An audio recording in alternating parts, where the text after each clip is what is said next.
Well, I think this is definitely one of the grand old days. It's the oldest Test cricket ground in South Africa. I had fond memories here against a lot of teams. It's a kind of wicket that you're never in or you're never out of the game here as a batsman or a bowler. There's always something happening.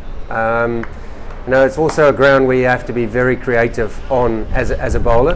As the innings go on, the track will get flatter. So from a fast bowling perspective, you always got to have something up your sleeve here. Traditionally, where you got to put your hand up and be brave and try different things. But it's one of those test grounds. You look at the numbers on here. It's, if you get in on here, you can make big hundreds. You can go big on it. But from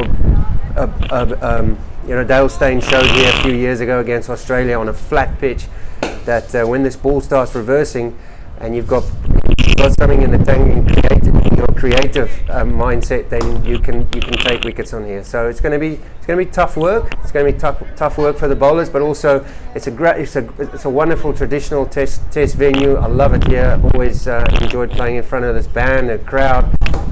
It's going to be noisy. Well, I think that the Bangladesh seamers can be very proud of the way they conducted themselves in the first test. We didn't start off so well in that first test. They were 90. They got out the blocks rather early, and I think we were feeling our way into it a little bit. But I think once we once we settled down, it was a very good. We spoke about bowling in partnerships. We spoke about when the ball's getting older. I thought the way Khalid has come into that test match for Shariful, the way Ebadot bowled, I thought it was a fantastic performance from all the seamers in that test match. And in the second innings, I think it was even better. So there I felt we bowled like a test unit can bowl. The run rate went down from 3 point something to 2.5. So, and the way we took wickets at crucial times in that second innings to restrict South Africa to 274 was great. So very, very proud of the seamers, how they conducted themselves. Kept coming all day long. It kept the pressure up, and if you're ever looking for a recipe for success, that success for success doesn't change here at St George's Park. Yeah, I think here in Port Elizabeth, the one thing you're going to have to contend here with is the wind, the severe winds that come in sort of from about 12:30 to 2 o'clock. We've been talking about that as a group, and high catching is a real skill here.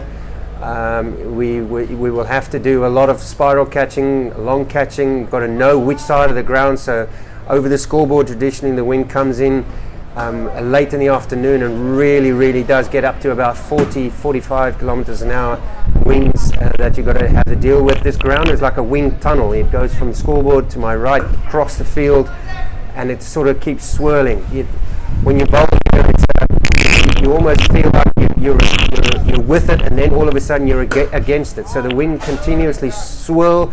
So we've focused a lot on our fielding today and tomorrow about high catching and getting in the correct positions quickly and contain. And then someone's got to do the dirty work in the wind from a bowling point of view as well. So it's not going to be easy.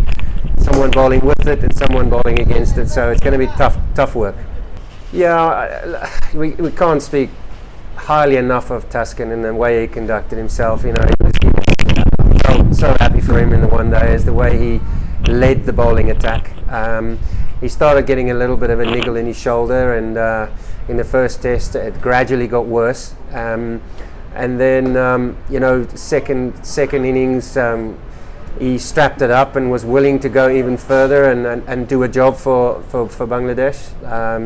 So we wish him well. He's obviously gone home now. He's got to get that scene too, and there's Sri Lanka around the corner in a month or so's time. So, but an absolute pleasure working with a young guy.